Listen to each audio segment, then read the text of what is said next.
Hi THG and welcome to my application video for the THG Elevate marketing and training role. The first key skill that I want to touch on to why I might be suitable for this role is my hard work and dedication to get the job done. In my previous career, I was a professional swimmer and I represented Great Britain at every level I could, whether that be at the European Championships where I medalled on 2 occasions, at the World Championships, and I was lucky enough to swim for my country at the London 2012 Paralympic Games. And just to give you an idea of what that kind of looked like, I put together a small video for you just to give you an insight into what it's like to be a professional athlete. Bridge, ready to go.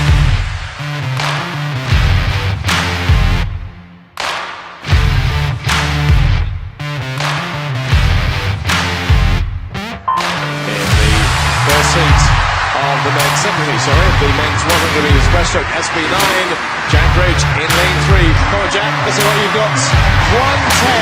1:10.01 is a new British record for Jack Bridge. Yes, he loves it. He wants the crowd to get involved.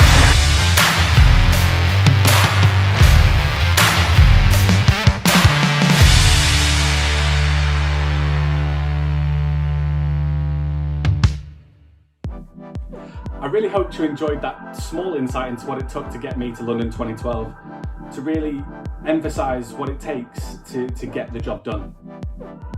Now my next skill that I really want to touch on is leadership, and all the way through my life, from being house captain at school, to being the swimming team captain at university, to being the project manager of a project at university where I was able, or me and my team were able to raise over £2,500 for the Teenage Cancer Trust.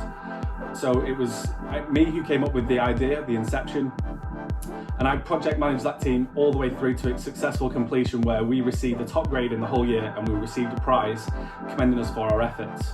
Now what it took to be a leader was to manage some really strong characters within that team to make sure that they could do their roles and facilitate their roles to the maximum so that we could all benefit at the end.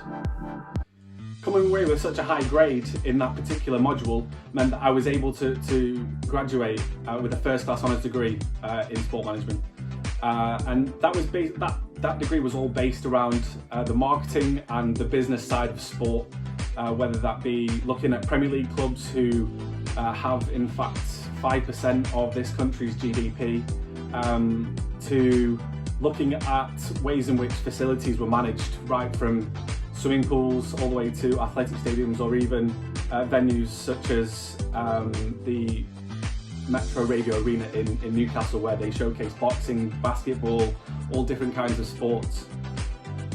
And that's something I really enjoyed, and I feel like my experience at uni will stand me in good stead with a good academic knowledge of what marketing and trading, not just in the sport industry, but industry as a whole, in the FMCG category.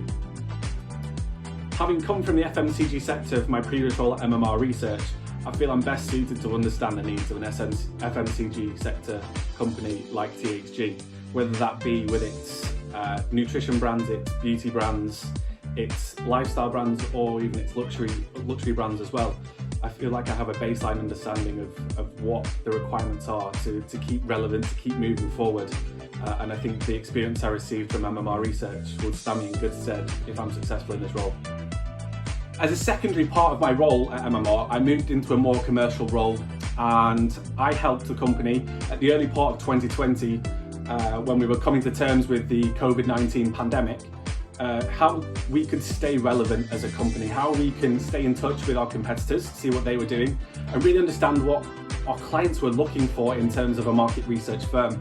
And during that time, as part of the commercial department, I was able to facilitate the growth of our social media presence. So we reached over 10,000 followers, which was an end of year 2020 goal, and we reached that by March of 2020, which I think, being part of that department and that strategy and looking at that big picture was a really important achievement to reach by before the COVID-19 pandemic really hit our clients. Unfortunately, during 2020, during the COVID pandemic, I was put on furlough by the company before I was later made redundant in September of 2020. Now, I'm not one to kind of sit in my hands and do nothing and wait while the rest of the world moves on. I said to myself I needed to keep moving forwards, and during that time I undertook 2 digital online courses. So one in business development, because I thought that would help with my commercial awareness and how I might be able to contact potential clients for companies that I might work for in the future.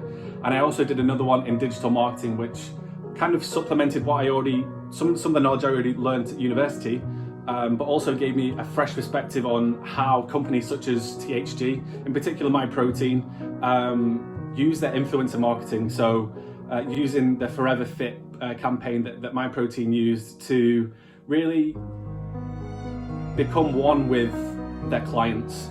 So for me, marketing is all about creating a story and an affiliation with our clients. And I think that My Protein probably does that better than most in that sector. So now the next skill that I really want to focus in on is my entrepreneurial skills. From 2009 to 2014, I was funded by the National Lottery by UK Sport. After that point in time, I was dropped from funding. I needed to find a way to try and bridge that monetary gap so that I could continue swimming in the lead up to the Rio 2016 Paralympic Games. Luckily enough, my support network was great, so I had contacts within charities and pharmaceutical companies who backed something we called Jack Bridges Buddy Swimming Award Swim School. And that was focusing in on people who suffer from haemophilia and getting them to be more active. And the idea was that they would race me around the UK Isles. So I'd track all my meters that I did whilst I was training, and they would track all the physical activity that they were doing in the weeks in the lead up to the Rio 2016 Games. Furthermore, in the last 18 months of my university studies, I actually started freelancing as a public speaker. So I'd use agencies such as Inspired Through Sport to go into schools and businesses to tell them my inspirational story. And I think I counted over 1,000 children that I inspired over that 18-month period. And that really focused in on my communication skills, whether that be with the agency, whether that be with the schools or businesses themselves. But actually, what's really difficult is talking to children and knowing that sometimes they're not going to understand everything that goes on in an adult's life or in a professional athlete's life.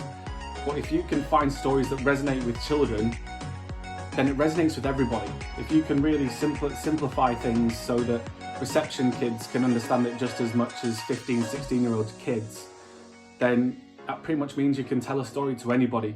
So that's coming to the end of this video. I hope you enjoyed this video and a look into my life and some of the experiences that I achieved. I want to say thank you for you guys for taking the time to watch this video, and I do hope to speak to you in the very near future about an interview to discuss some of the other ideas that I might have and some of the opportunities that may come up because of this video. Thank you so much, and I will speak to you soon.